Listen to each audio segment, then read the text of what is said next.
I'd like to call to order and welcome you to the Wilbraham Regional School District School Committee meeting. It is 6 o'clock p.m. I see that Wilbraham Public Access Channel is recording. Is there anyone else here recording this meeting? So we will do roll call in alphabetical order. Cheryl Caruana. Here. Tim Collins. Present. Sean Kennedy. Here. Lisa Murray. Here. Bert Tredeker. Here. Mike Terabasi. Yep. Michelle Boudreau. Here. If you would please stand. Lisa will lead us in the pledge of allegiance. I pledge allegiance to the flag of the United States of America and to the republic for which it stands, one nation, under God, indivisible, with liberty and justice for all. So we will continue with the public hearing on the HWRSC FY27 budget.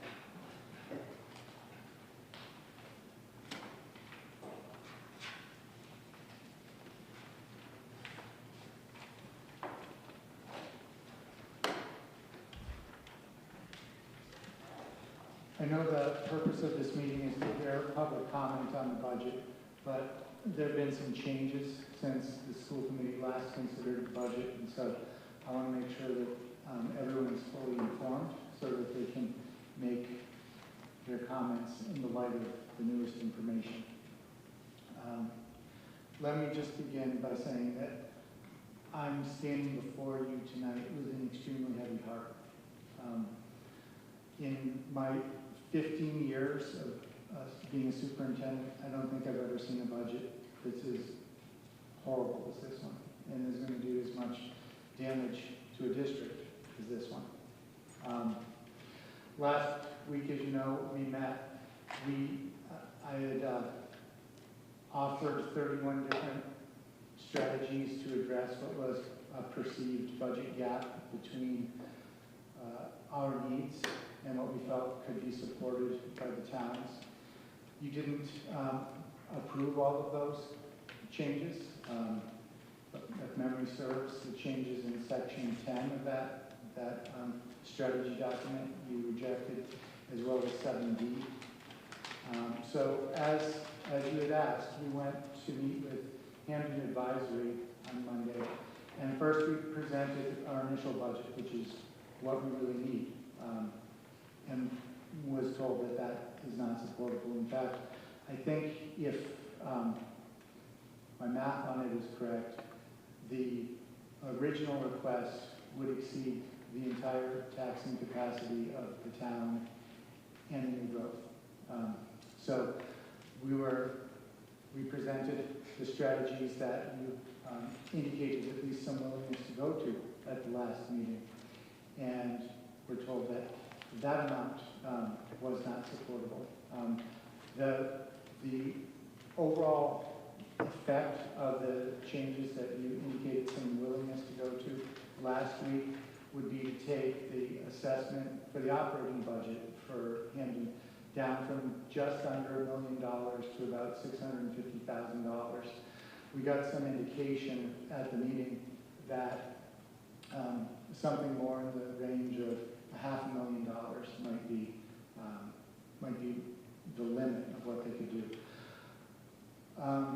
which is just another $150,000 for Hampton. But because of the split between Hampton and Wilbraham, that means you have to reduce another $600,000 from assessments to Wilbraham, which means another $750,000 of reductions on top of everything that was proposed last week, including the things that you rejected.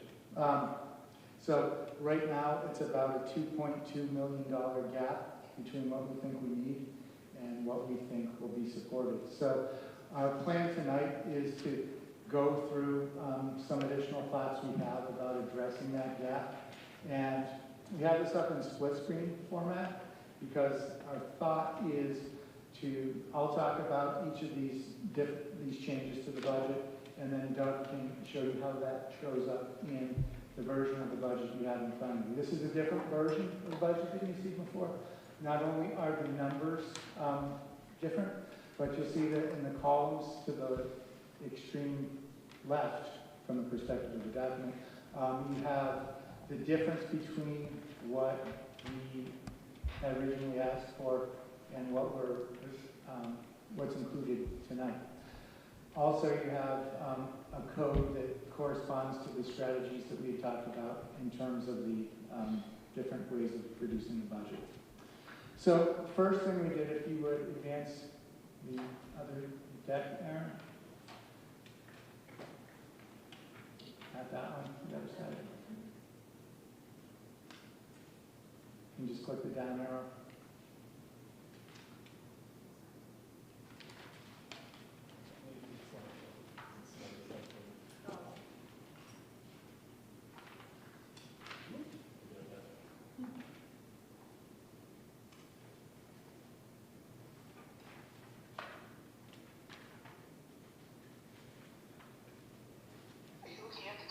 Potential strategies to bridge the FY27 budget shortfall?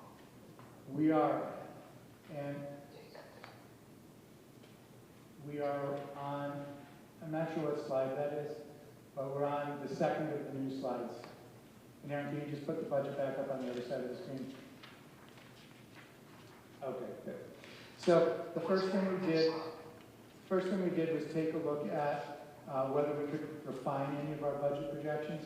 We've had new information, you know, that as I think everybody gets a sort of window in to the time we're trying to prepare a budget. The budget changes on a daily basis based on new information. And so we took a look at all of the new information that's come in since last Thursday to see what impacts might have for the budget. First, we received some bad news from the federal government. Title I, which is funding we received from the federal government for anti-poverty programs, essentially, is based on a number of things. One of the things is the state's relative share of the nation's population considered to be economically disadvantaged. And this trails 3 years. If you recall, 3 years ago, the minimum wage reached its final ratcheting up, and the proportion of Massachusetts families living below poverty decreased relative to the rest of the nation, which means we're expecting the federal government to reduce our Title I federal aid based on reduced levels of need. So we're estimating a $47,000 reduction in Title I support since our last meeting. However, when we looked at our estimated Medicaid billing, we felt like we could increase that. So that's a different federal program. It kind of offsets the impact of the reductions to Title I. It's speculative, but I can tell you that our LPDEC assessment is based on their anticipation that we're going to collect money at that level, and so that's what we use to increase our Medicaid revenue estimate. Our tuition projection decreased by $50,000. We see some new information around special education programming and the needs of our district, so that was an adjustment we made. The LPDEC assessment to the district decreased. I told you there's been some discussion of a position in that, so we received an update which reduced our assessment. And so the net effect of all these different changes is to reduce what we anticipate our need to be by $62,714. So Doug, where is that reflected in the budget? So if you're looking at the Brandon College sheet on what's shown on the right on the screen up above, but the first page of the larger budget with today's date, the change to LPVEC is in that very first row. There are other changes in and around the district-wide support, which we'll get to when we go through some of the rest of that, but you can certainly see the 714 part of the 10,714 is in that 367, 714. As you come down the page, right in the middle is the 47,000 decrease in the funding from Title I. If you continue down the page into the revenue section, which is in the lowest block with the green bar across the top, you see the increased projection for the Medicaid on the second line of that. The one for the change to our estimate of tuition is tucked into the student services. I'm sorry, I didn't mention that before, but that's about the fourth line on the page. Up near the top again is a direct connection to that reduction in expense. Thank you. So moving to the next slide. Immediately after having that meeting with Hampton Advisory, the Finance and Operations Subcommittee continued their meeting, discussing some different strategies. One of the strategies the subcommittee authorized at the time was for us to make an assumption that there would be an upward adjustment in the Chapter 70 minimum aid estimate. We'd originally built our budget based on $100 per student. The governor's budget included $75 per student. The Massachusetts Association of School Superintendents says it needs to be $180 per student.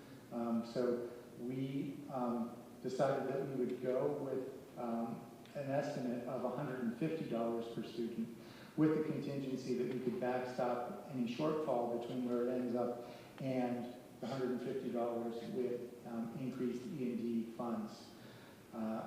So, of course, this is speculative. What I'm saying very explicitly is this budget solution is based on $200,000 that hasn't been appropriated yet. I can tell you that I received communication from Rep. Ash's office tonight saying that his intention is to advocate for a higher minimum per pupil student. So hopefully that's a positive sign. But if Doug, if you can show us where that shows up. Yeah, so in the revenue section, which is near the bottom, it's the last line of the revenue section. Says Chapter 70 on the far left. If you carry that across, the indication of the changes is change per pupil estimate. There's the 204, 225 that's shown on that line, so you can see the difference between tonight's and our last meeting. So that takes us to the end of Monday night. Tuesday, we met with the administrative team and we went through all of the strategies again to see if there was any other further refinement we could make to the budget. So these next adjustments reflect the initial strategies that I had presented last week. So one of the things we looked at was, could we lean a little bit more heavily into pre-purchasing? We feel like there's a little bit more left in that strategy, so we increased that another $27,561. And so that shows up, and this is a little bit more challenging to follow, is in the revenue section of the line that says prior year E&D application, which is next to last in that revenue section and just above Chapter 70, there's a combination of different additions there. When we are both the original proposed amount of savings of 150 plus this additional 27,561 are shown there. The way in which it will actually materialize in our budget will depend upon whether we do it via saving and spending in the current year, or the other strategy of sort of postponing it and having it be E&D that we then utilize the next year. So for the for simplicity in some respects, I put it in with the prior year E&D as a single location to place those adjustments. Okay, Aaron, if you could advance. So strategy 6 was limiting work beyond the school year. We talked last Thursday about eliminating the curriculum work that's done in the summer. Thinking about that, we realized that there is another type of summer work that we could limit, which is the additional days that counselors work beyond the end of the school year. So this is not a complete reduction or elimination of the counselor extra work, but it is a pulling back of the amount that we would authorize. And so in the budget, in the expense section at the top, there's the MRHS and WMS lines, and it's really in those two that $9,000 shows up. It's split between the two, but that's in combination with several other things, both from the previous roster strategies plus tonight's that are included in those school level reductions, but it's tucked into those two lines. John, what is the type of work that they do during that period of time? I believe a lot of it is scheduling, especially with the middle school, building the schedule for the next school year.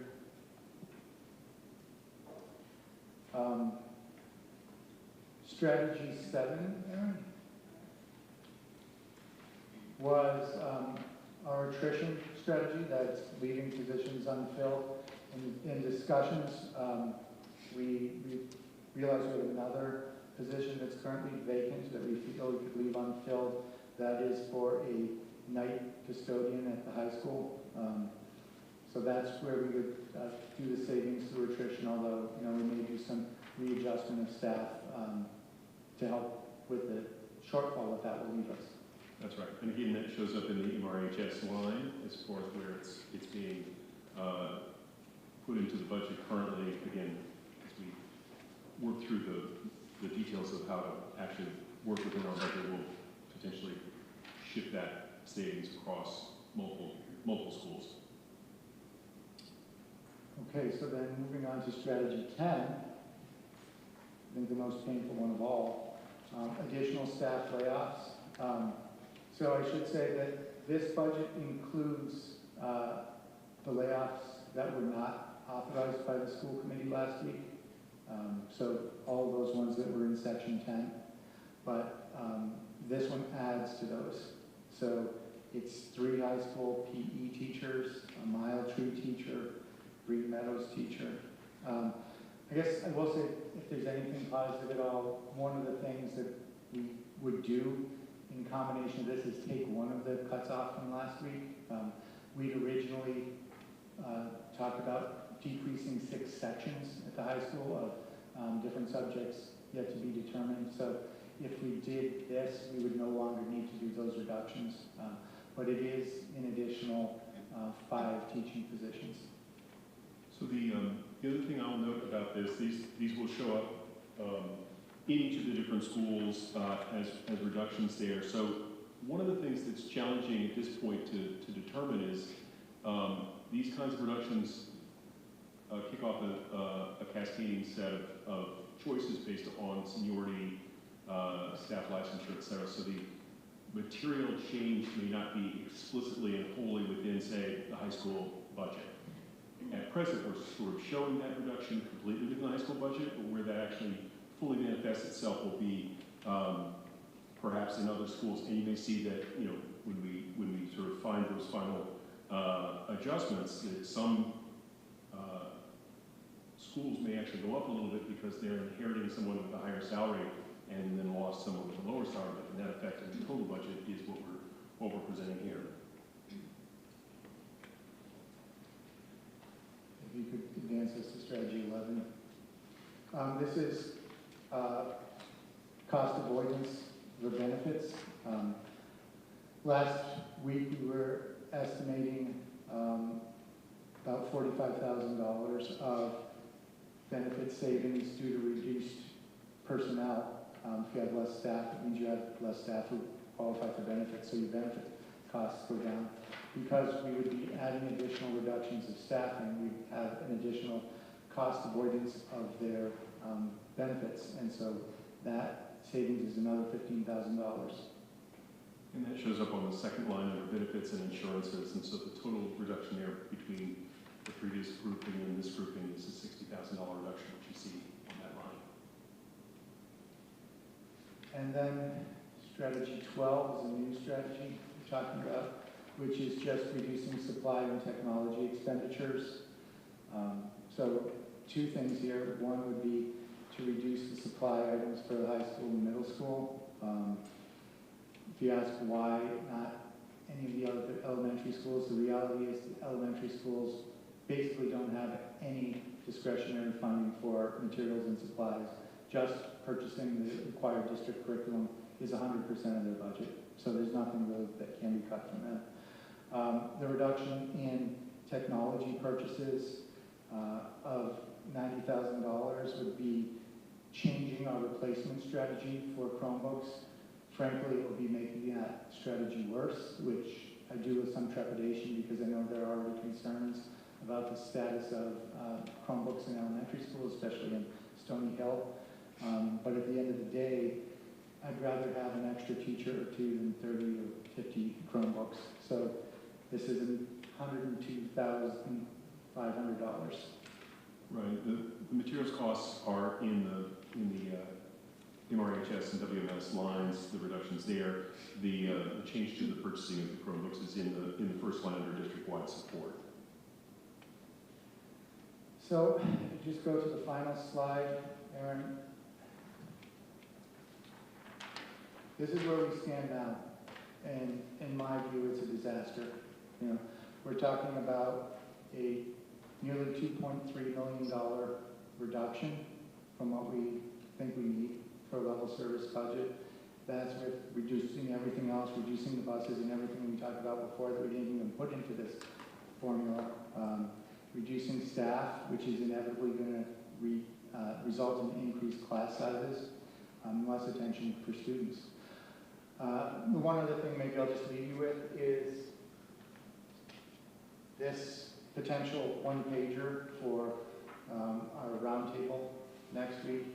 It tries to really summarize what we've done here and, you know, our attempts to get to the $2.3 million. So, you know, we have about $770,000 of fiscal strategies. We have about $373,000 worth of program cuts. Some of that is staff, but not much of that is staff. We're banking on $200,000 that hasn't been appropriated yet by the state. And so we've done everything we can to try to keep the cuts away from classroom teachers. But when you're trying to come up with over $2 million, you can't do it. So we do end up with personnel cuts of more than 10 staff, which is $861,000 worth of staffing reductions, an amount that, you know, ironically turns out to be about what our insurance increase is. So that is the update. I will step away from the podium so that we can have public comment.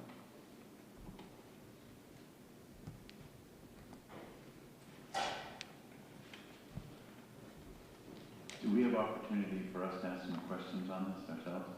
All right, I got a couple questions. So this is about 3.5% of the budget you had to cut due to this, the budgetary constraints of our towns. Okay, and we understand that this is, I would say, more on the state than it is on our towns. Our towns have been really great in supporting our initiatives. Lisa, my question to you is the impacts that this will have on your curriculum work. Can you go into a little detail about the effects that you see that these will have? Because I think a lot of these came from your side, right? With a lot of the summer work that was being done on curriculum and such. Sure, I can speak to some of that. The reductions, first you mentioned the reduction in the summer work. That's the time when teachers are updating curriculum maps, their lesson plans, their unit plans, integrating any kind of new materials or resources they get. So, you know, it's teachers volunteer to do the work and they're paid for the work, but it's essential for them to get it done to be ready for the school year to start. So that we wouldn't be able to fund that work. The other big hit that my department took was for instructional coaches. So the instructional coaches provide support for classroom teachers in curriculum implementation, in the pedagogy of best ways to meet student need. They support data team meetings and the MTSS model. Elementary principals don't have assistants in the building to work on curriculum, so they are the instructional coaches are supporting that work, facilitating CPT meetings where there's data analysis happening and kind of thinking about best ways to meet the needs of all the students in the classroom. So our instructional coaches over the past 4 years have done a considerable amount of work supporting classroom teachers so that they can support our students.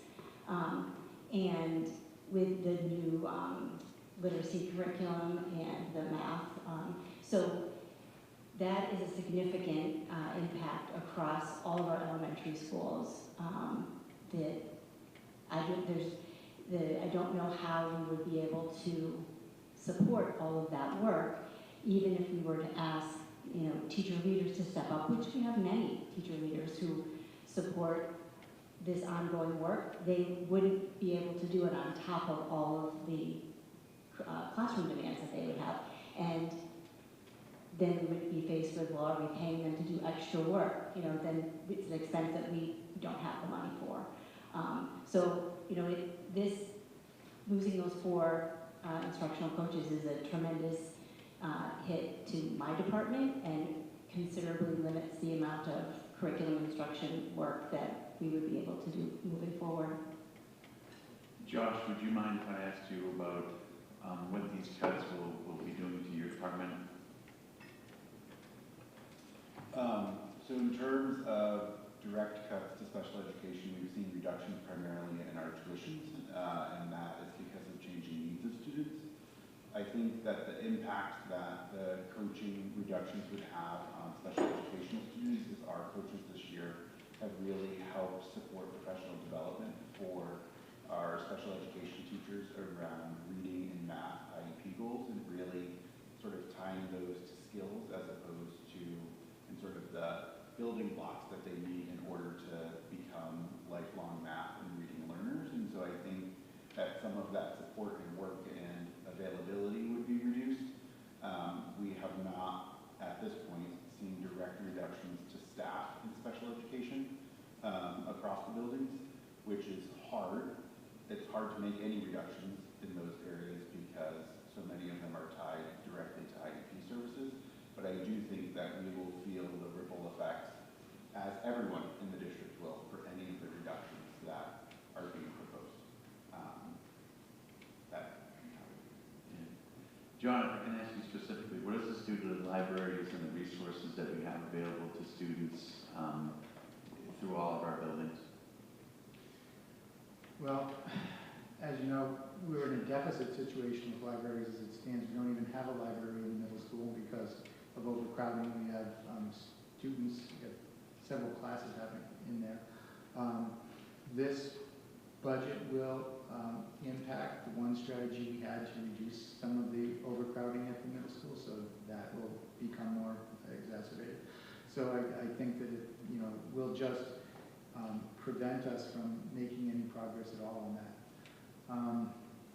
I'll also say, if I might, just to tag on to some of the answers you've already received to your other questions, I think it's important to note that we will not be able to achieve some of the goals of our strategic plan. Specifically, we're coming to the end of the plan next year. It's 5 years. As Lisa can tell you, once or twice a month, I walk in our office and ask for an update on curriculum writing because it's all supposed to be written and documented by the end of next year.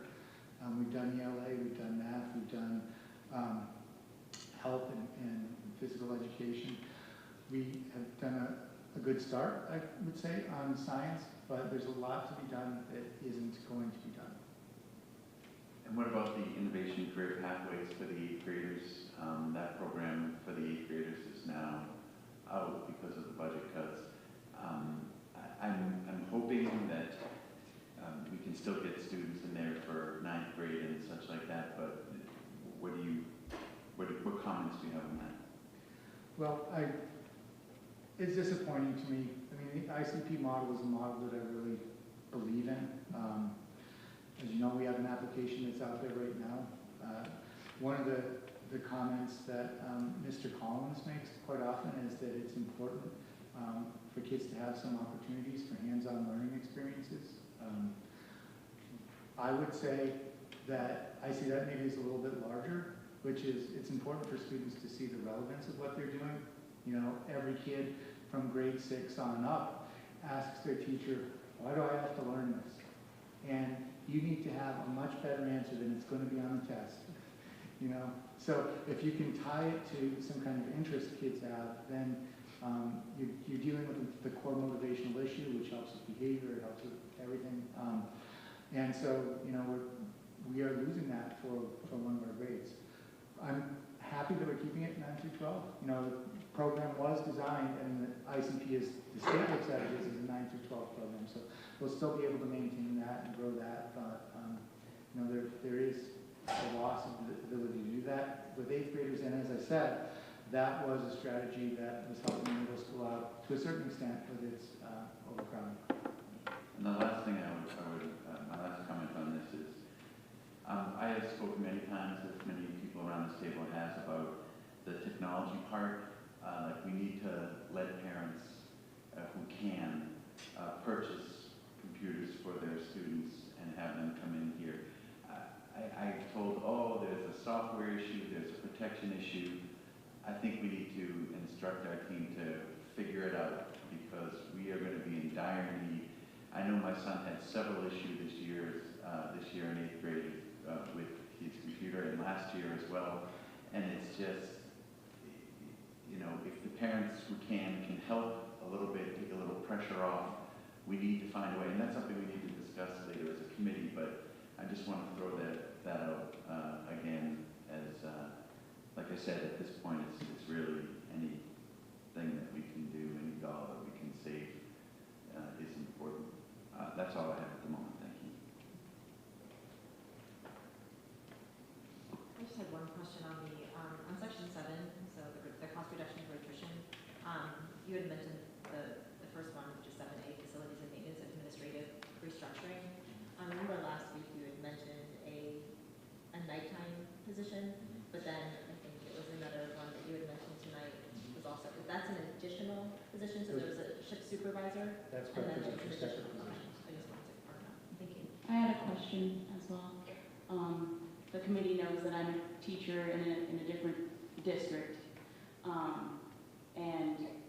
A lot of districts in our area are facing horrible budget deficits right now, so it's a very uncertain time in education in general. And we know that we've been trying to get the state to support funding education. I just wanted to know if the superintendents in the region ever came up with a strategy. Like, I know that you have, but is there a coalition of superintendents together since we're all facing the same issues? There are many groups.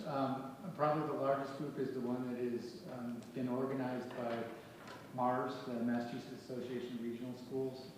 It is not exclusive to MARS, because to regional schools, because the issue is not. At last count, I think it was 278 districts across the Commonwealth are minimum wage, such as us. You know, I had made some comments about, you know, why can't we move forward when it would seem like the majority of the students in the Commonwealth and the majority of the communities in the Commonwealth are being impacted by this issue. I can tell you that last Friday we had a meeting with our local legislative delegation. When I say local, I mean Hamden, Hampshire, Franklin County, and superintendents. And we had a series of discussion points that we engaged them on. And almost all of them came down to money in one way or another. The one thing that wasn't was the new graduation requirements. And that was even an iteration of money, because it was, this is great, but how are we going to pay for it? We need more staff, and we don't have any money to do it. So I think it's very much active, and you know, there are a couple of different strategies that have been proposed. And one of the emails that I wrote earlier this week, there is a strategy to change the circuit breaker reimbursement formula. The information I received on that is the legislation around that is unlikely to take place in time to affect FY27. There is a strategy to reopen the foundation formula. I think that is, I think that's a strategy that is likely to yield some results, although I will say I was here for the last formula review commission, and that didn't do much for districts such as ours. And I will say that I think there was some frank discussion about, and I think we'll probably hear this next week, that one of the challenges that the state is facing is they have the same headwinds we do. You know, they've got health costs that are out of control, that are, you know, consuming all of their new taxation, just like we have health insurance issues that we're dealing with in our district. And so, you know, I think that the overall strategy is, you know, we've come up with different ways to increase funding. When we were told it was a funding problem, we supported the Fair Share Amendment, we supported the Student Opportunity Act. All of those were funding issues, but they haven't yielded anything for districts, many districts in the Commonwealth. So now I think maybe the thinking is changing to, it needs to be some kind of a cost containment strategy on behalf of the state, because if they can't get their arms around the healthcare issue, there may be very little money to do for anything else.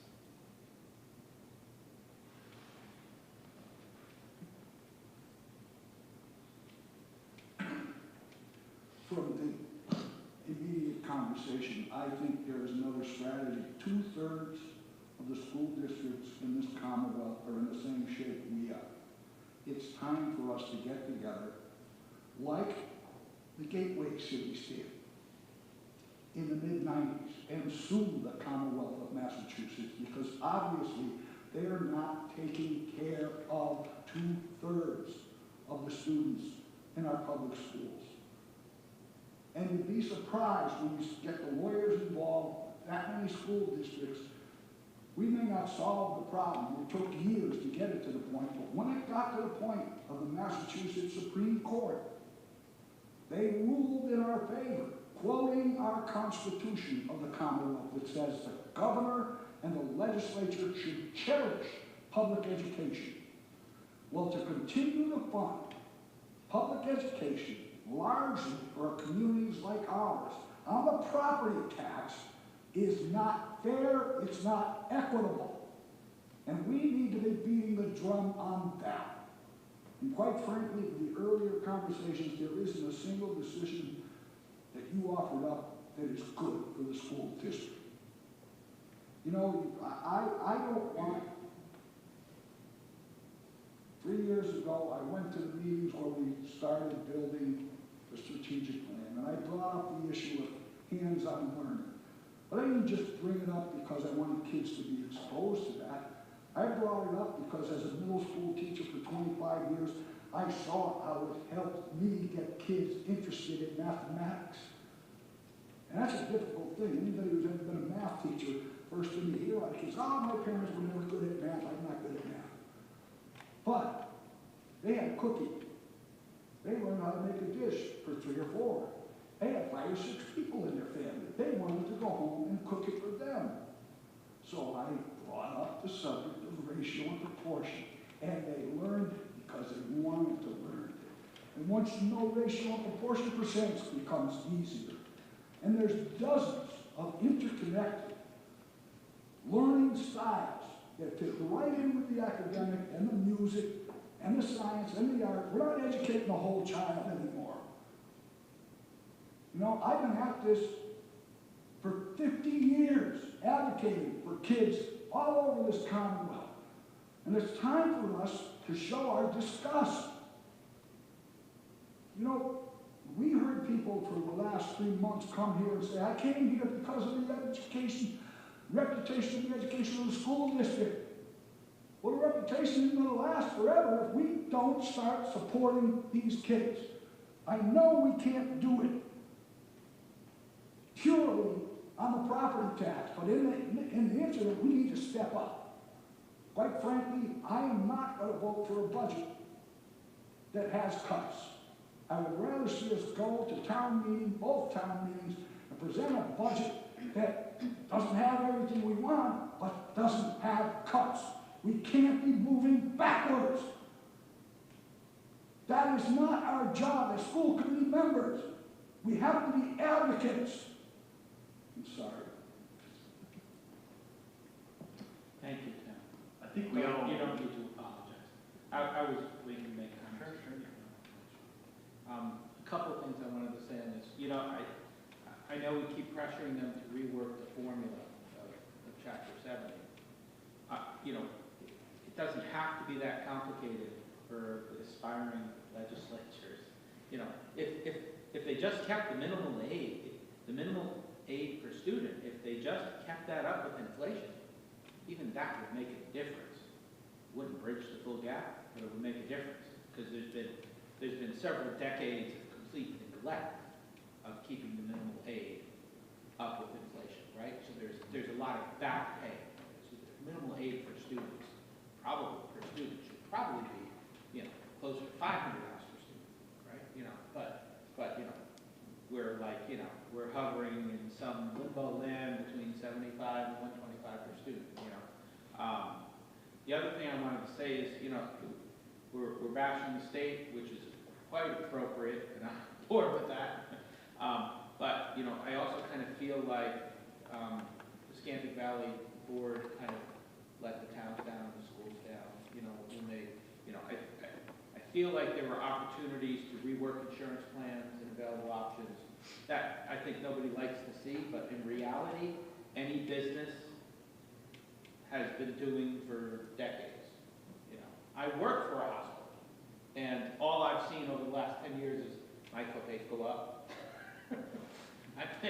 I work for the people who do the insurance plan, and my plan keeps changing for the worse. You know, and not that I want anybody's insurance plan to change for the worse, but I think that, you know, a higher copay is more palatable than losing a teacher or multiple teachers is what we're looking at here, right? Which is absolutely devastating.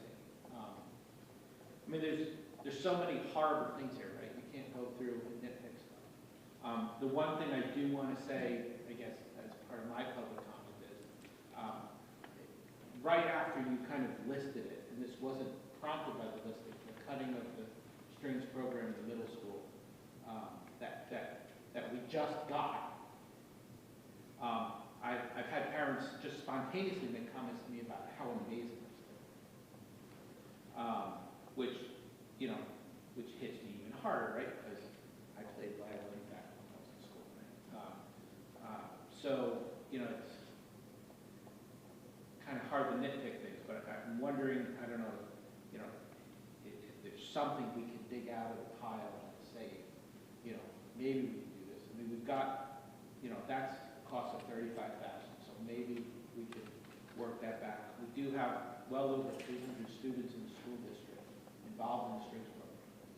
So it's not like we're talking about a class of 10 students here. So, you know, $35,000 for over, you know, so many students involved in a program that seems so positive that families that just had their what season is it now? I can't even tell. I thought it was spring, but now it's winter again. They just had a concert. So, all right, those are my comments. Go ahead, Sean. I'm sorry. No, I was just going to say, it's important. I mean, we all feel the same thing. We all feel that this is just devastating. We did not come on this committee to make education worse for the kids in our town. That's not why any of us are doing this, coming in and working hours or working at no pay. We're doing it because we want to make the town better. We want to make education in the town better, which makes our students better. Our students become taxpayers of the future, come back to the town, and everything is better because of it. But if you look at it, you know, Chapter 71, I think we're, what, negative $1 million at best right now? Chapter 71, transportation. Yeah, relative to regional transportation. Right. Yeah, I mean, they're funding it well below 100% for sure. You know, I don't know if it's quite that much, but, you know, it's 500,000 to 700,000 probably if they were funded fully. Right. And then again, what actions can we do? I mean, we can talk to our representatives. We can go and protest. We can go and whatever, but it's just like, you know, I say it jokingly, but I honestly do this. I honestly, when the jackpots on the Mega Millions and stuff get up there, I go and I buy a ticket for the district. And we haven't won it. But if we did, you know, I'm going to have to do a lot of convincing of Mrs. Kennedy, but I want all the money to come to the town, to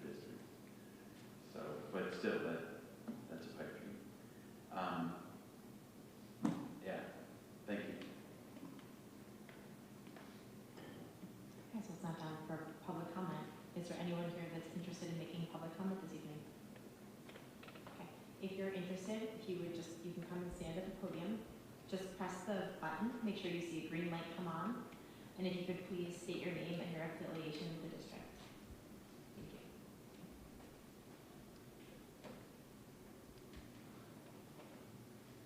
Hello, my name is Bryn Kennedy. I'm an 8th grader at WMS. In 7th grade, I was chosen as one of Team 72's Student of the Term. I'm involved in chorus and orchestra at my school, and I understand we have a huge budget cut and need to get rid of some programs. Often one of the first things that go in budget cuts is the music programs. Many generations of kids would suffer if you cut the programs. The orchestra has only just started this year, and we already have 40 kids at the middle school. Doing this would get rid of all the work we have done. It is not just some program that no one cares about. Many of the elementary school children are also involved in the music programs. And when they get involved into the middle schools, they will be very disappointed. For many students in the music room, it is the only place they feel seen and fit in. In a time where student mental health should be top priority, music provides a sense of community for kids at school. One of the reasons kids, including me, want to go to school is because we have music programs that make us happy. Music greatly improves kids' mental health. Along with being Women's History Month, it is also Music in Our Schools Month. The music program in my school has taught kids so many things. It may be easy for you to see music as an extra, but for many students, it is a necessity that fuels every other area of their education. Music stimulates brain development, leading to improved math and literacy. Programs like musical theater and Western Districts have been opened up to kids.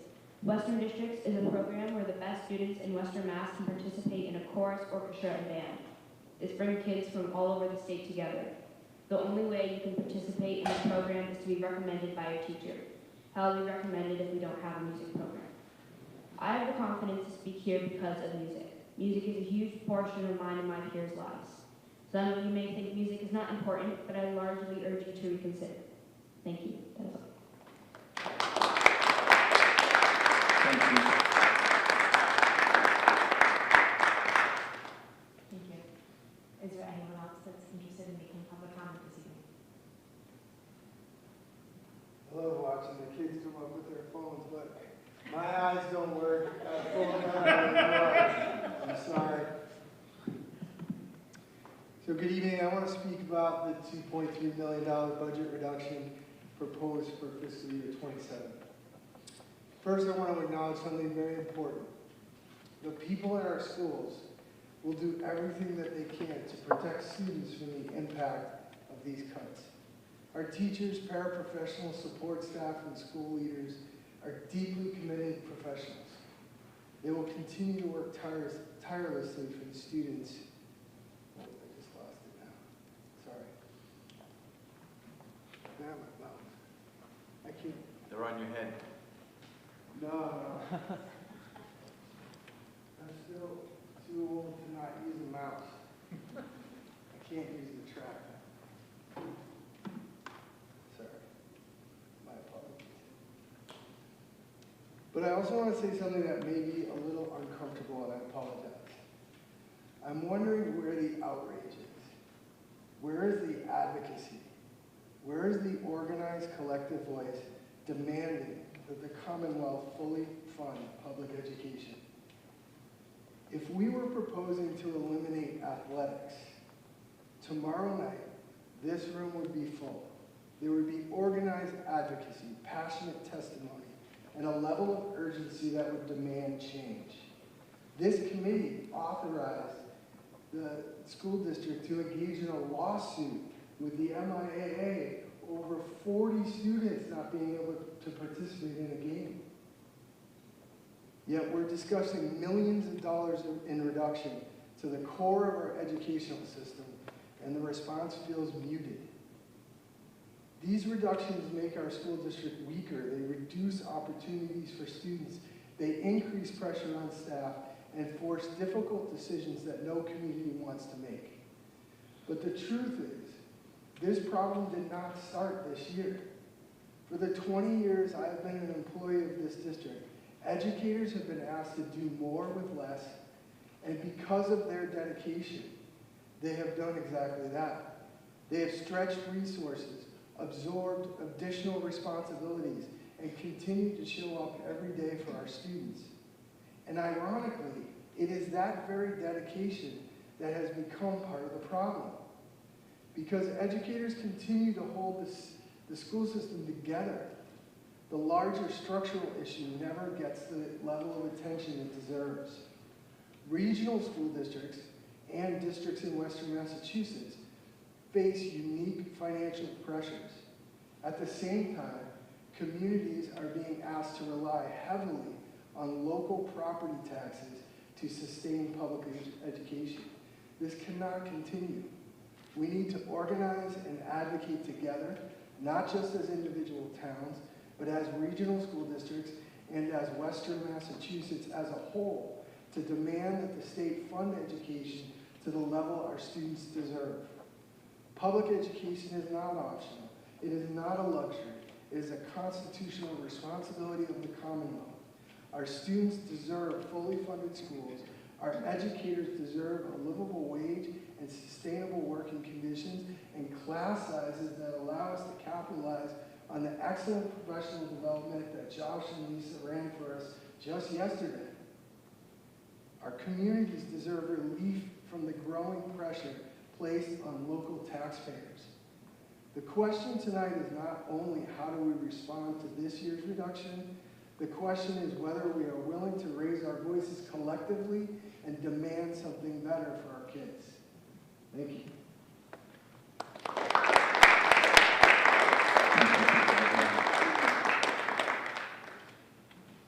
Thank you.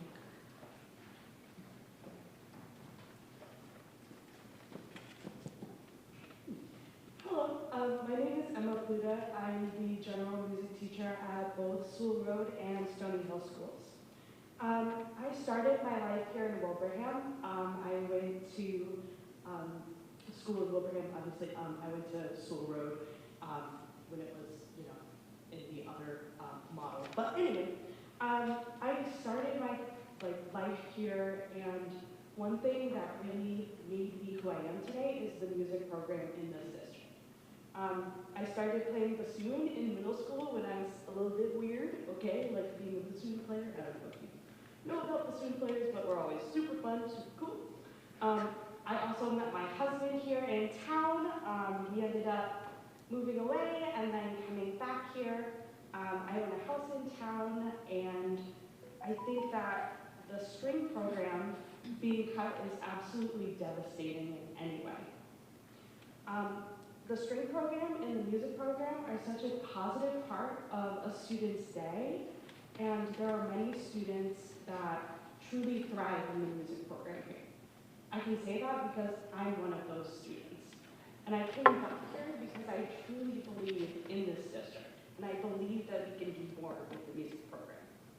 The cut would not just affect one student or a couple of students, it would end up rippling to affect all of our students.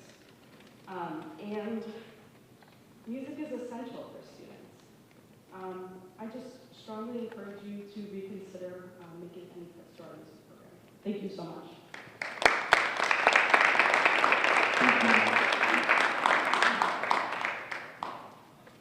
Thank you.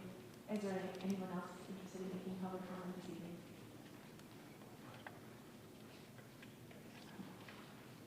No? Okay, thank you very much. Oh, Jonathan.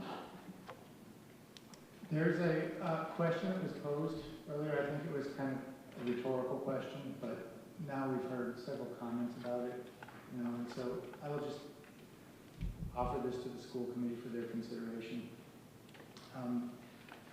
In tonight's presentation of additional devastating cuts, there was one that wasn't listed. It was one that we had talked about as a group as we were going through this list. We realized we didn't need to take that position too, so we left it in. It would be possible to maintain the strings program at the middle school if you eliminated a different position. And if that's the direction you wanted to give, we could implement that. What's the different position? It would be a clerical position. Or the school committee could dip a little bit farther into the MD. Correct. If I can also make a point here, we have Hamden's assessment at $522,303. And there were certain people on advisory, which is Hamden's version of finance, that were saying that they're not going to go over, or they don't want to go above 460,000. So that is $62,303. Our budget is more than what I would say half the people on that committee were saying we were going to get. So I don't know if this is still, if they're going to be able to swallow the $522,303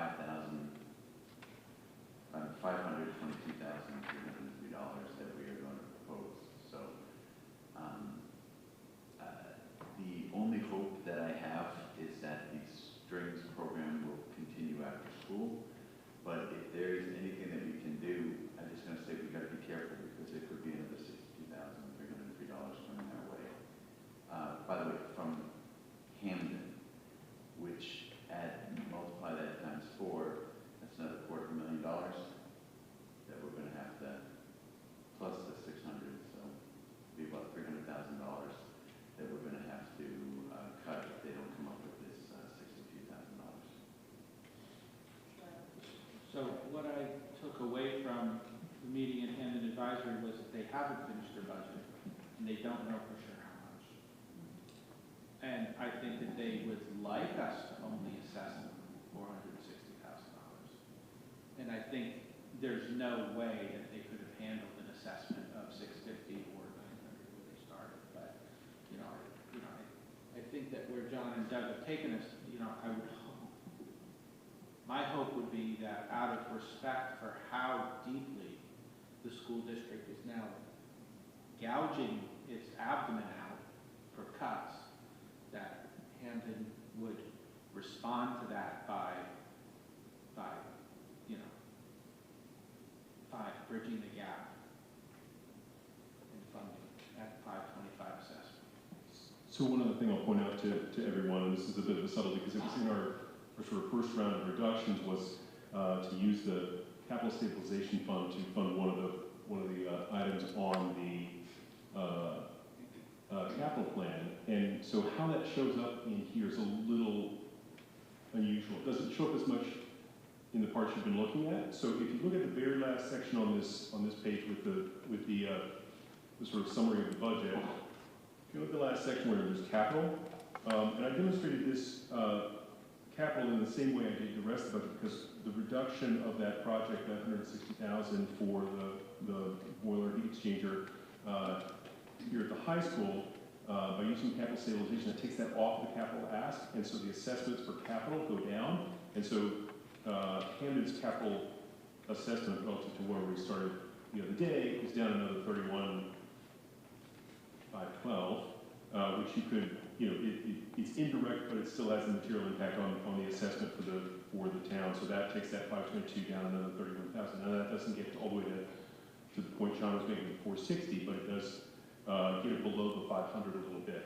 So I just want to point out that that's in the mix as far as our reductions, is to shift the way we're paying for that capital project and take that sort of off the capital plan, which should hopefully free up some resources for the operating budget. So the 521 assessment for Hamden includes money we're asking for capital? No. The amount for capital, though, is an additional 34,000 after the reduction of the 160. So instead of $330,000 in regional capital assessment, to be shared between the two communities, it's down to $170,000 of assessment for capital. So that's a significant reduction. And a reduction from capital expense this year as well. So if they were sort of holding steady with their thoughts about the capital component of the assessment, they should have resource to shift. Mike, it's 3.8. No, I wanted to clarify what he made. He was talking about the assessment, and I thought it was separate, and I wanted to confirm that it was separate. I'm familiar with I've commented on 384, but, you know, from my experience in Wilbraham, FinCom, you know, they use different pots of money for capital and operating expenses. So like that, you know, while I'm perfectly fine, you know, we have the stabilization money to use that for the boiler, and it would decrease the amount of capital money we're asking for from the towns. At least on the Wilbraham side, it wouldn't, I don't think, help us at all with the amount of money we were asking for assessment, which we're not having an issue. But Michelle, you have more experience with that. How do you think that Hamden would respond to that? Do you think that they would be apt to come up a little bit more with the operation assessment for us if we fall on the sword and take care of the boiler from stabilization? I believe that's what we had presented the other day, so I think it's as they move through all of the departments, we'll know more. So if we cut Hamden's assessment, when I said we had 62,303, just for easy numbers, calling it 62,000, if we cut that down to 31, right, then times 5, that would be $155,000 that potentially we still would need to cut from this budget. I would wholeheartedly, last time when we had this, I proposed, like, let's take out, you know, the strings, and there was all, you know, we all agreed on taking out the strings. I'd love it. Excuse me? I did not agree on taking out the strings. You want Actually, I think at our life school committee altogether, we all were against the entire number 10, which included the strings. Right. But we're not going to include the strings, and we didn't want to include the strings in the reductions, is what I was saying. Oh. Yeah, and you were for that, right? We are for that. I would say, let's add it and let's find another way to pay for it, but at the same time, what happens if we have to come up with another $155,000? You know, is it something that, oh, we're going to save it, and then, oh, we're not going to be able to save it? I mean, I think it's a little too early for us to start trying to, let's see where the numbers land and go from there, I'm guessing.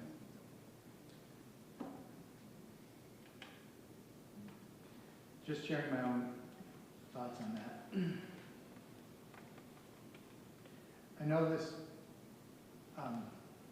may seem like, to Dr. Hale's point, lack of outrage or lack of whatever.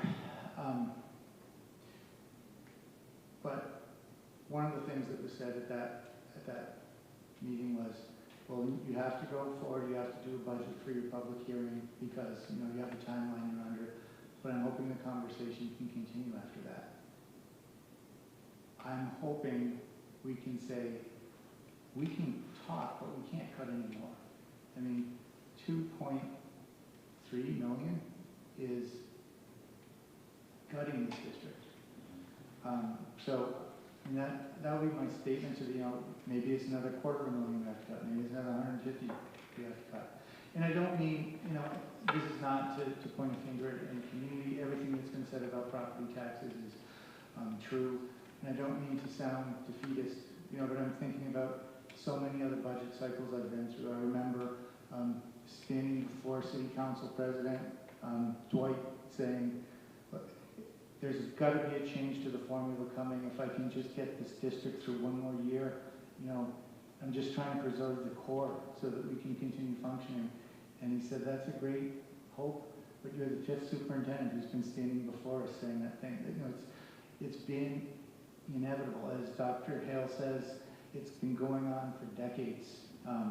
And I feel like this cut, as I said, is worse than any cut I've ever had to deal with. And I'm hoping we can say we can't go any farther.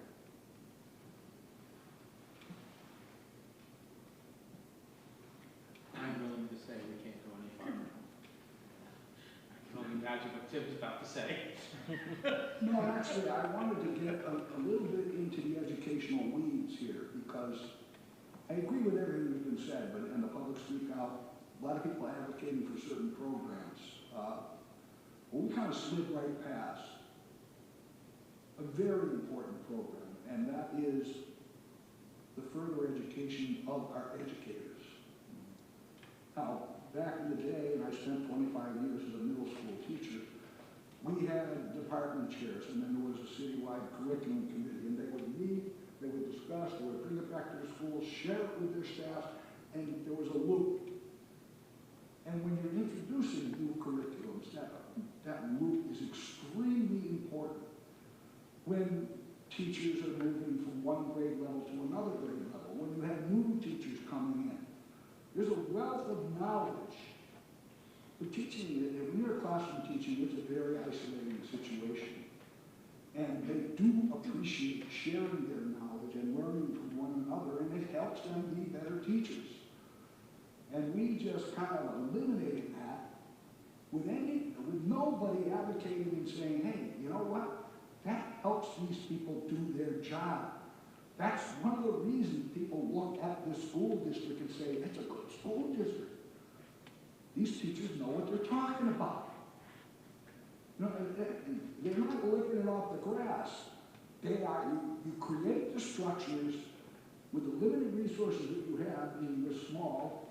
I'm used to a much bigger situation, but you created a situation where you could feed that hunger, where you could keep education growing, not only in the children, but in the educators themselves. And that's an extremely important part, or it should be an extremely important part of any educational system that wants to grow and learn, especially in this day and age. So I did not want this meeting to end without the acknowledgement that that is going to be a big hurt. Maybe not immediately, but in the long run, it will damage the fine work that the dedicated people in this district have been doing.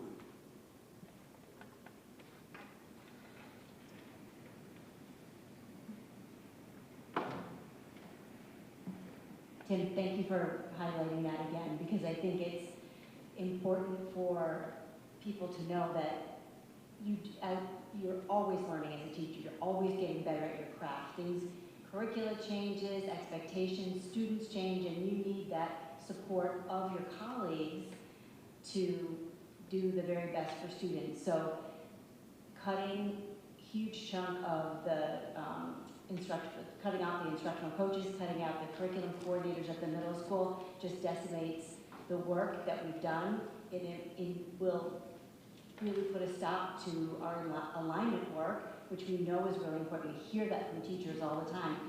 Alignment is super important, and it's tricky in our district based on our the way we're structured. So thank you for highlighting it, because I think we will not only not go forward, we will take big steps back if we don't continue to support our teachers in their work.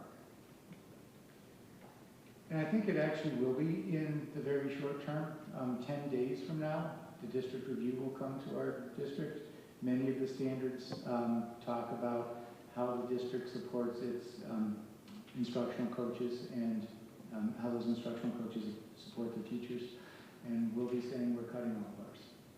So I'm sure that will come out in a report and be one of the things that goes into the next strategic plan to undo some of the damage that this budget is doing. If I can compound one other thing, and Mike, you can speak to this, and Michelle, Handed Advisory did allude to that the following year's budget, not next year's, the year after, will be even worse, or even more challenging. Can I chime in? Go ahead. Yes. Hi. I feel everybody's pain there. I feel the pain too. I agree with what Tim said so passionately earlier. How can we approve this budget with these cuts? That we should take it to town meeting, tell them this is, they need to be the one to reject it or accept it. They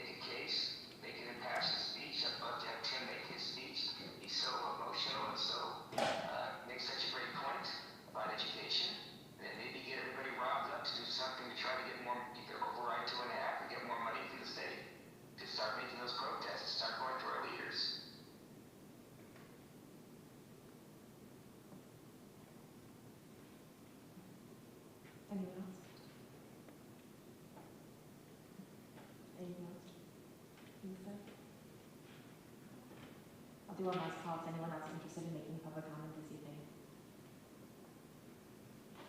Okay, thank you very much. Okay, can I make one other question, and this is for the whole committee, maybe we don't have an answer to this, but should we have two versions of the budget prepared? One version that will obviously require a 2.5 override from Hampton, and they said they don't think it'll pass. But tell them, please try. And we'll be prepared with the gutting the school district budget if it doesn't pass. But to not even try and let the school district get decimated without even trying, without even making the effort. I bring that up. You know, we can't make any town do a 2.5 override, but we can ask them to try. I didn't go that far when we met with them. Try not to. I kind of feel like it's overstepping, but listening to everyone and everyone's comments, I mean, I guess I'm not surprised. No one's happy about this, you know. And you know, and a number of people I think are tearful about it. So, I mean, their whole financial situation this year is bad. It would be very easy to make an appropriate case for him to go for 2.5 override, not for just the schools, but the departments across the town. And that would set them up to be in a much better position for next year because you build an excess capacity into the override you do. So, anyway, that's something, question I posed to the school committee for us to consider if we want to have two versions of a budget and see if Hamden can be persuaded to try. So I think I'll just sort of speak to the logistics a little bit about that. Some of it depends on, so for a Prop 2.5 override, it requires a ballot election. So it really depends on when Hamden goes to the polls. And so if they have an August election or November election, it doesn't have to, it can be any election, so it doesn't have to necessarily be, I mean, they can call an election that's off cycle completely and only for the purpose of a Prop 2.5 question. I mean, the select board has that right and that authority to call an election at any point. But they aren't cheap, for one thing, but they also generally we're going to ask for some of that Prop 2.5 override. You're going to want to have an opportunity for the most people to vote as possible, so you generally try to align it with existing, election schedule. So I'm going to ask a question first. When is the election cycle in Hamden? Do you know offhand? They do have one in May? The next election date is like the first week of May. So there's going to be, if that's to be a consideration, you have to sort of walk back from the election date to the deadlines for that election to put placeholders onto the election. So May 18th. So that's going to be a pretty tight timeline to do that. So I think it's, if that's going to be a question that's going to be raised, it's going to be now, essentially, would be the thing you'd have to do. If they didn't make that deadline and they weren't going to call a special election, then you have to wait till, we'll be somewhere in the middle of the fiscal year, which would be extraordinarily challenging to be, we'd have to have some budget approved, and then, could it be altered mid-year? Yes, it could be altered mid-year. But that requires, some coordination with both towns relative to that, because a shift from one would impact the other as well. So there's some logistics and politics involved, both. But I think if that's a direction the committee wants to go, they're going to need to advocate with the select board of Hamden very quickly, so that they just have the time to evaluate and craft the language for the ballot initiative. And Does Doug, it could have you to have speak town meeting to? first? Can you ask that again, please? Does it have to pass town meeting first, which is at the end of April? I'm not sure that it does. Well, the thing is that town meeting will have its options before them, and I can say one of the options that town meeting can do is if there's a future ballot question that involves an override, they can actually adopt two budgets contingent upon the outcome of that, so they can actually vote, and then have one or the other to effect. I've seen that done in other communities, so that's a possibility if town meeting's coming before the general election, if they have that override question on it. Could you answer Mike's question about can we present two budgets? I think that, if you were to do that, in other words, if you were to pass two different budgets, I think that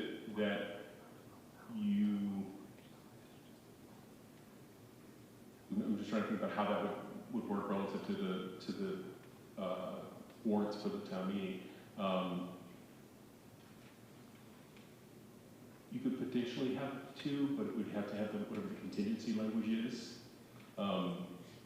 Again, so that, and to be perfectly honest, so let's say there's a ballot question for Hamden, they would essentially need to approve two budgets, so you'd have to have those both in front of them with the contingency language in it, and then of course, because the assessment's affected, Wilbraham would have to have contingency language as well and have two budgets, if that were the case.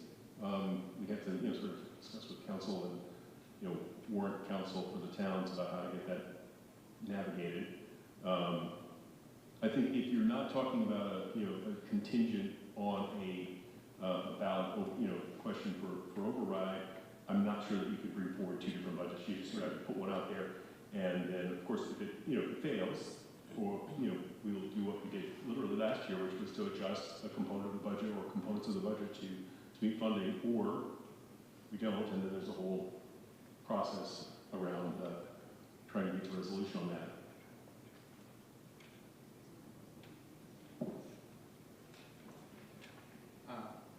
I think Lisa just asked a question. That was one way of saying yes, and I believe correct, right? Two budgets can be presented as long as the higher funded budget has contingency language dependent upon passage of an override in one or both towns, depending on if appropriate.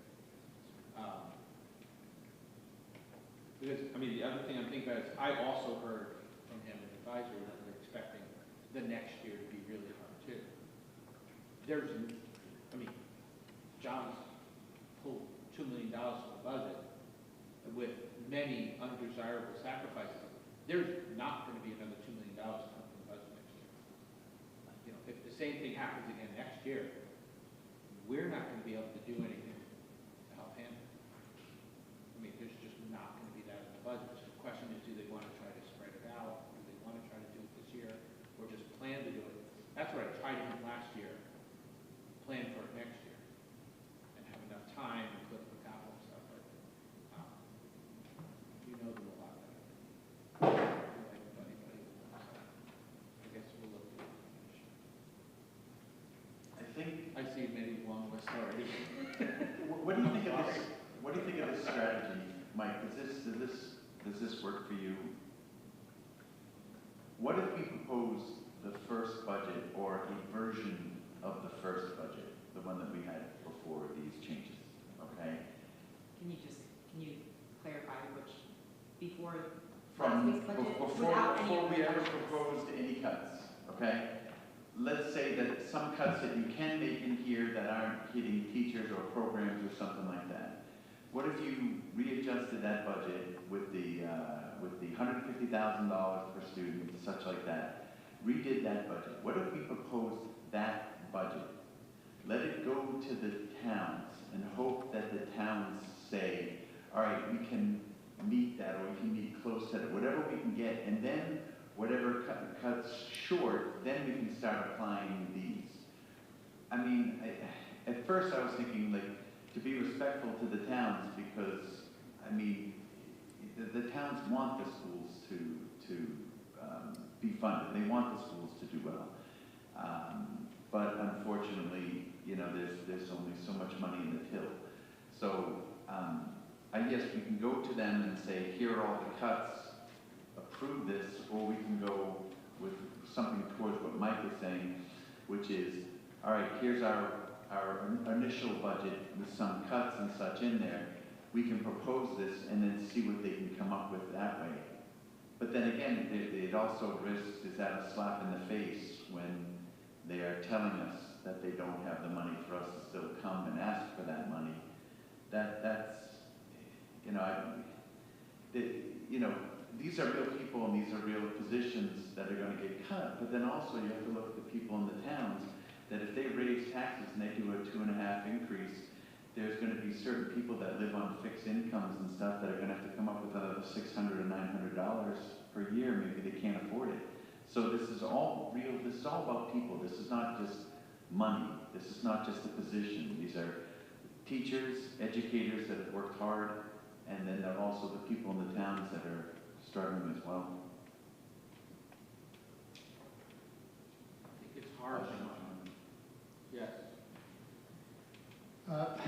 To your point, as I was listening to the discussion about presenting multiple budgets, it occurred to me, maybe I'm missing something, so please, anyone correct me if I'm not getting it, that a simpler and more direct way to affect that would be to approve whatever budget you feel comfortable with.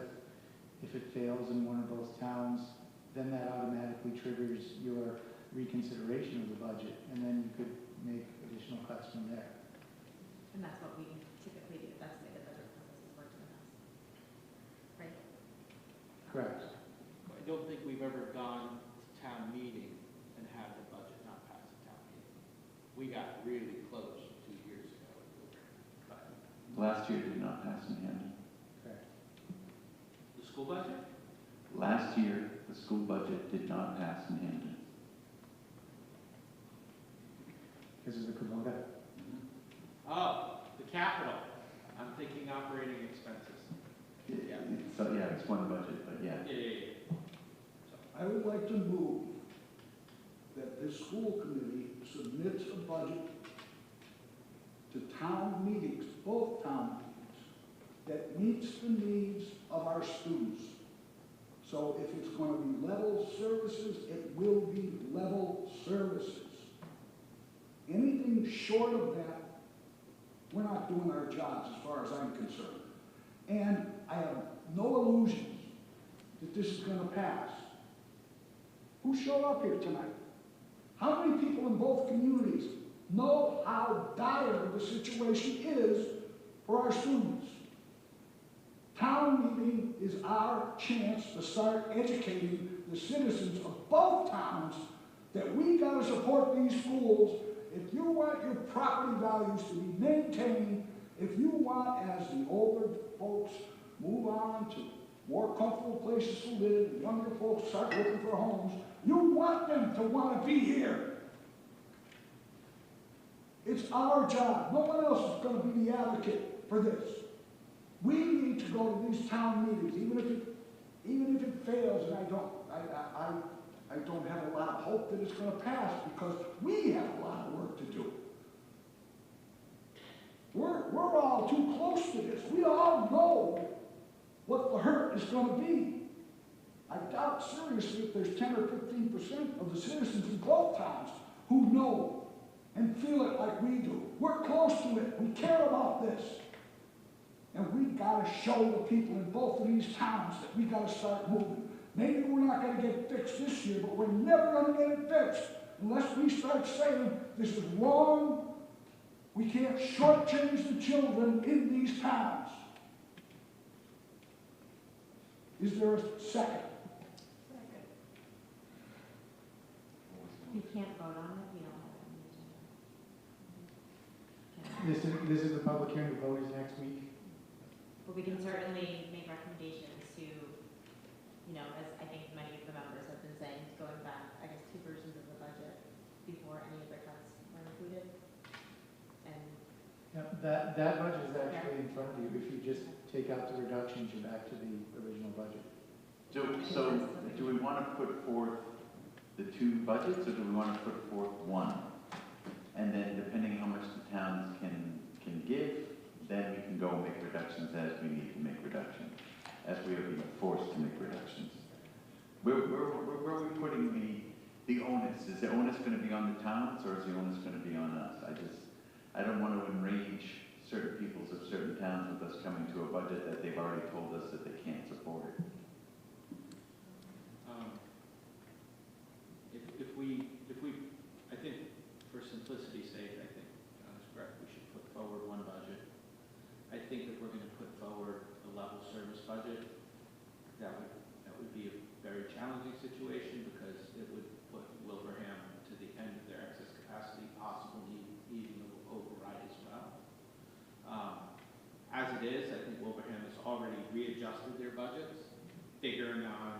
much lower amount that they'll be contributing based on Hamden's situation. So I think one of the things that we'll have to think about when we vote on what budget we want to approve next week is, do we want to, I think we should have some degree of cuts to show the towns that we're willing to sacrifice on our side, but I don't think it's unreasonable to expect that the towns sacrifice on their side too, right? They have a lot of other departments too.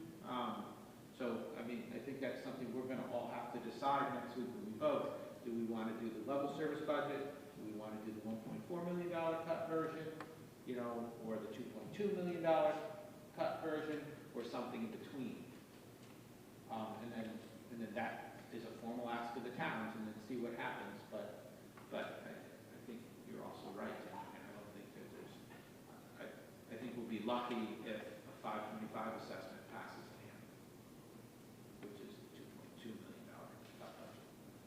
So that was, I think, and don't let me put words in your mouths, but the direction the Finance and Operations Subcommittee gave to John when we met after sitting with Hamden was to shoot for that 525, thinking that was a bit higher than what Hamden wanted it to be, but we thought that it was potentially could be interpreted as a compromise to some extent, and that they might be able to make it to that. So, but we all have a week to think about this and to hear from people in town and hear from people with students in the district. And the other thing I think that's going to complicate the budget for next year, I mean, as John said, some of these cuts are like temporary. We can't have no instructional coaches forever. I mean, come on. I mean, that's a that can't happen, right? So yeah, we've gotten the district to make the budget this year. We know next year's going to be bad, but guess what? Next year's budget is going to have at least one instructional coach added back in. I mean, so, and the towns need to realize that.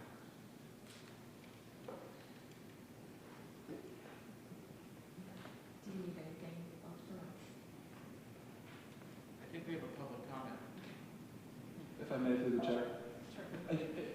Mike Swinda, 12 Pond Road, member of the Wilbraham Select Board. I'm speaking as myself in recollection of a FinCom discussion for Wilbraham this week. I just wanted to clarify, it's my understanding that the direction FinCom is taking is to leave the recommendation placeholder that the Select Board has put in at 1.5 round numbers, specifically for the purposes of trying to not move numbers around 3 times this year.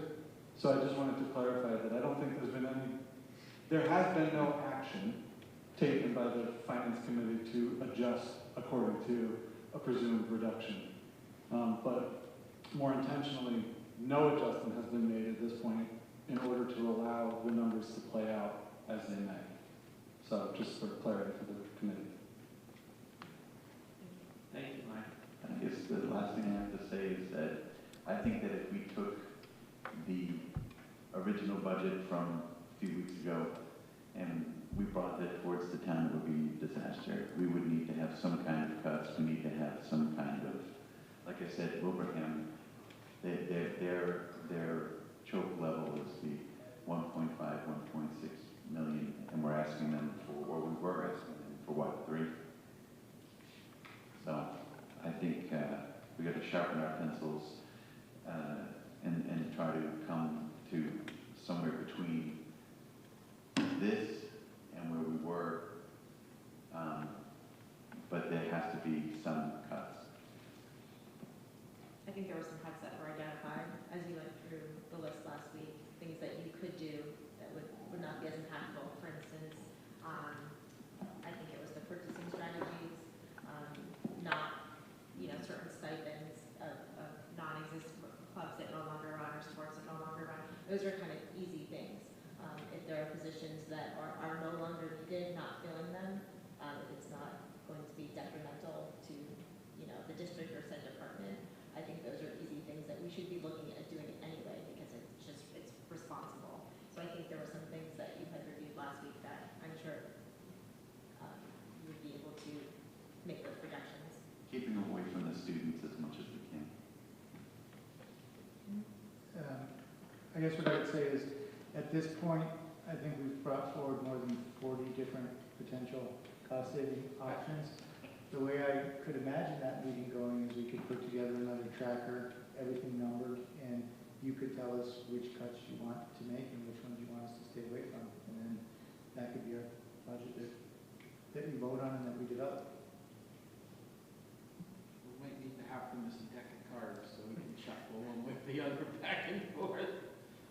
Just out of curiosity, because I don't like to mess up the math, if the school budget was such that Wilbraham was assessed 1.5, what is that for Hamden's assessment at?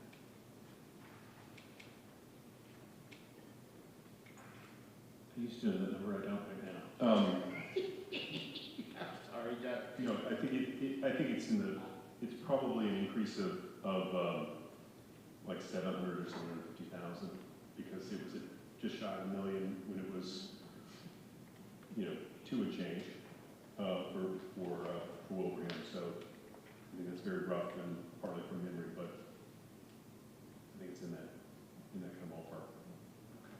And I think something that hasn't been said this meeting that has to be said is that I know that both John and Doug have put in countless hours, particularly this week, working on this, along with the help of their other administrators.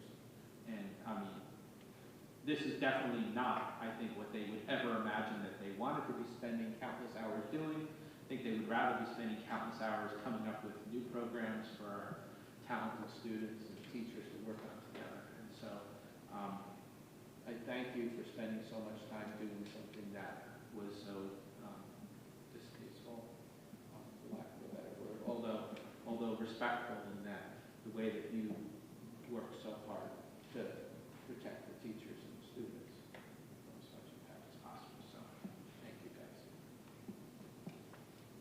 Yes, thank you very much.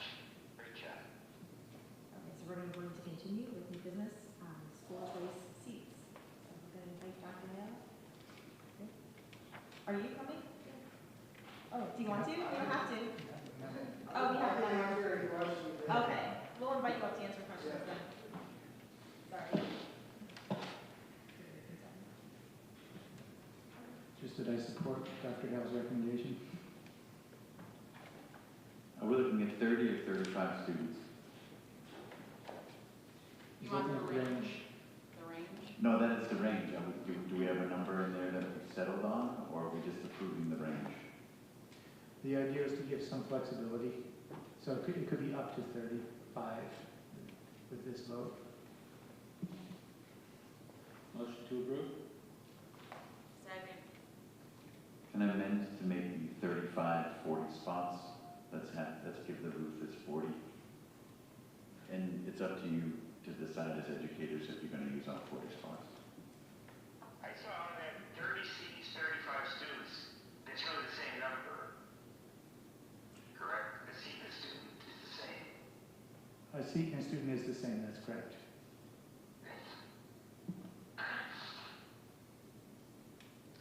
I second your motion to amend. But I would like to hear discussion from John and Steve if it's feasible. We just make it, and they can decide, but instead of just having it between 30 and 35, we can give it up to 40. That's all I'm saying. Well, I understand the motion not as a mandate to try to fill 40, but just as permission to go to 40 if something should change that allows that to happen. If we have Exactly. fewer students who show up from parochial school or some of the other places that often materialize in ninth grade. So, you know, I would say that in general, I'm always in favor of more administrative flexibility. Questions or discussion from the committee? Any additional comments? Okay, so we'll do roll call since we have Phillips, Cheryl, Tim, Yes. Sean. Aye. Are we voting on Sean's amendment? Yes. Yes. Lisa.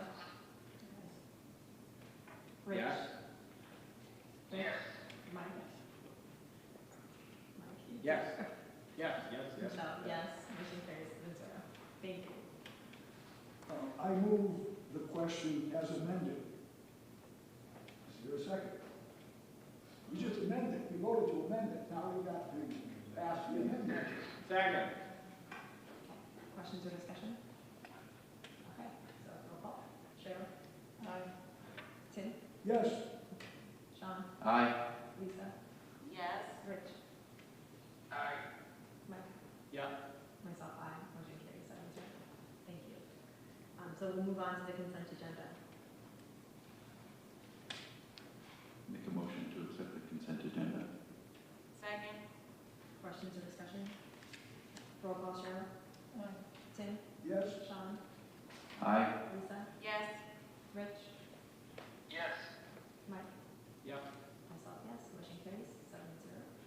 We do have the need for executive session pursuant to Mass General Law, C Chapter 30, Section 21A, 3, to discuss strategy with respect to collective bargaining with HWEA or litigation if an open meeting may have a detrimental effect on the bargaining or litigating position of the public body in the chair of affairs, HWEA units A and C. So moved. Second. Okay, so we will be moving to executive session. Our next meeting is Tuesday, March 17th, for our budget roundtable. It's here in the IRC at 5 o'clock p.m. So that's when we will be voting on the budget. We will not be returning to regular session. We will be adjourning for both regular and executive session there. So we'll do roll calls into executive session. Cheryl? Tim? yes. Sean? Aye. Lisa? Yes. Rachel? Yes. Mike? Yep. Myself, yes. We'll move to executive session, 7:30.